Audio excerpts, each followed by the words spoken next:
Hey, it's Anthony Meisner with Land Title. I came to bring you your Greater Denver Metro update for the month of November. And just to point it out right away, let's look at supply because supply of inventory is the biggest challenge right now. There's not a lot of inventory out there on the marketplace. We're in the third or the fourth quarter, where in the fourth quarter we tend to see things really start to ratchet down as people pull things off the market that maybe they didn't get what they want, and so they're refusing to sell it right now, and buyers also slow down. So as everything kind of slows in the fourth quarter, we're seeing this effect where, year over year, we're basically right where we were last year, but how we got there is the real story. So let's tie into that just a little bit. Well, you can see here the supply of inventory is down about 20% year over year. Now, what does that mean? It's really drastically different market to market. So if you're in Adams County or Denver County, or Jefferson County, maybe you've seen a real slowdown in listings coming to marketplace. Other markets like Broomfield or Elbert County, maybe you've seen a lot still come to market, but you actually still are seeing some things sell. So that active units of inventory is just what's sitting there at a snapshot at the end of the month, right? So 6,300 units is nowhere near balance. We don't have nearly enough inventory on the market. Now, usually we use this month's supply of inventory to measure that. And that means, all buyers bought homes and nothing else came on the market, how long would it take to sell all the homes out there? Well, 1.87 months is that metric. Now, in certain areas, you feel a seller's market, right? You see bidding wars, you see people fighting over property because there's not a lot out there. But the other part of this is, there are not a lot of buyers as well. So sometimes homes are sitting on the market. They might not be fetching what they appear to be worth. And that largely could also be due to the same problem, right? Even if there are buyers out shopping, sometimes that area might not be as desirable, or maybe it's really desirable, but a couple of people come to list homes at the same time. There just aren't enough buyers for those homes. So even though it appears to be a seller's market, it feels like a buyer's market in many ways because of the concessions and because of the under asking price offers or the price concessions people are having to give to get things sold. But either way, this is a substantial difference from where we were during 2021. Now 22 felt a lot like where we are today. You can see that. So we had a rough kind of fourth quarter, but really this is not very much inventory. So if you compare this to elsewhere in the state, even this is still a really low inventory environment. But the big difference in why we can tell this shift is taking place, and it happens in the fourth quarter almost every year, is we see that rise in days in MLS. So that's active to under contract time. And the active to under contract time right now is at 37 and a half days.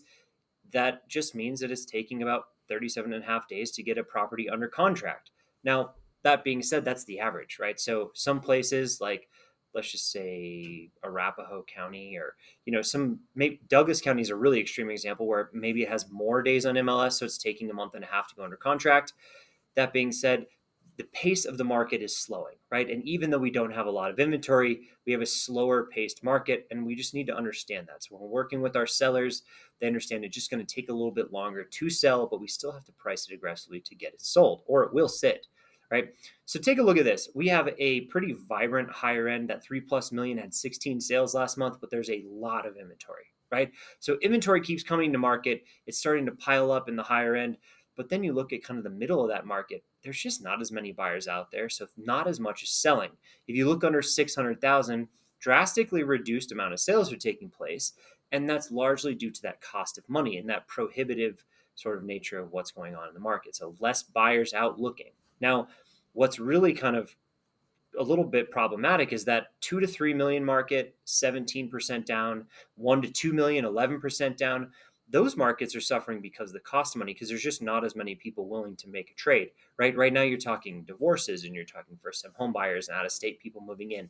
You're not seeing a ton of people buying or selling for other reasons like the need or the want, right? So if you look over here at the month supply of inventory by price range, you can see under 800,000, it's still really tight, right? Tight inventory. There's still a lot of people out there shopping and turning houses over within, that 30-day mark or so. Sometimes 45 days. You can see up in the 5, 6, 700, 800,000 range. 45 days on market seems to be the norm right now. But then you get into that higher range, and we have a lot more inventory sitting on market. So unless it's priced aggressively, it doesn't seem to be moving as fast. Now, total solds, We have 2,700 solds last month, slightly depressed even from where we were last year, which was a dramatic difference from the previous year. So we went from 21, where that was like the absolute peak of the market that we've seen, 5,000 sales, dropped down to almost 3,000 sales, and now we're just a little bit below that. That being said, this is probably the worst we're going to see. So there's a little bit of light at the end of the tunnel there. Now, why do I say that? I say that because a year ago, things looked like they were really falling. Now, here we are, year over year, we're really flat compared to where we were last November, even with less sales. So the market seems to have stabilized quite a bit. Our highs didn't quite reach the high, but during this time a year ago, you can pay attention to that fourth quarter number. So when you look at it, we're about $6,000 above where we were this time last year. This is a good sign for the detached market. Now, the attached market has bounced around quite a bit. It doesn't quite follow that seasonality of those trends. So if you look at it here, you can see that we are basically flat, right? It's been bouncing around, but it's really flat compared to last November. We haven't seen a whole lot of change in the attached market there. Now, if we're looking at it by this graph, I like this one a little bit better because we looked at solds before, but you can see month by month just how much it's changing. So we've had these dramatically reduced numbers from the peak of the market back in the beginning of 2020, so that first half of the year, and then just kind of that everlasting slowdown where we just can't seem to quite get going again because of these higher interest rates. So as interest rates drop, expect to see these sales sort of rise. It's easier for home buyers to buy, and maybe we get some sellers to actually come to market. So for right now, a reduced amount of sales. We only have about 17.4% drop year over year in total sales volume, but that's pretty substantial, right? This is one of the lower years we're going to see. I would expect that next year is better than this for sure. So we'll have something to base that off of. Now, the last slide you need to work on with your clients and you need to really look at is the percentage sold price to list price. Now, this is a little deceiving. We're showing 98.6% listed sale price. It looks just right in line with what we'd normally see in November. But here's the problem is it doesn't take into account price adjustments and it doesn't take into account those seller concessions that are out there on the market. So those two things are going to kind of misrepresent this slide a little bit. Now, feel free to use this slide, bring up those caveats, and talk a little bit about it. At least it's good for conversation and help set those expectations when people get, something slightly below asking price, but they're not getting concessions, or maybe they're getting concessions along with this offer.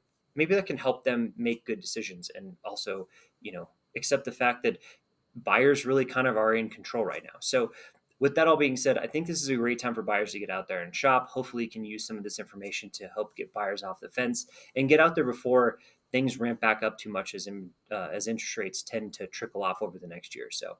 I'm Anthony at Land Title. Don't forget to like and subscribe to the videos if you want to see more of this stuff.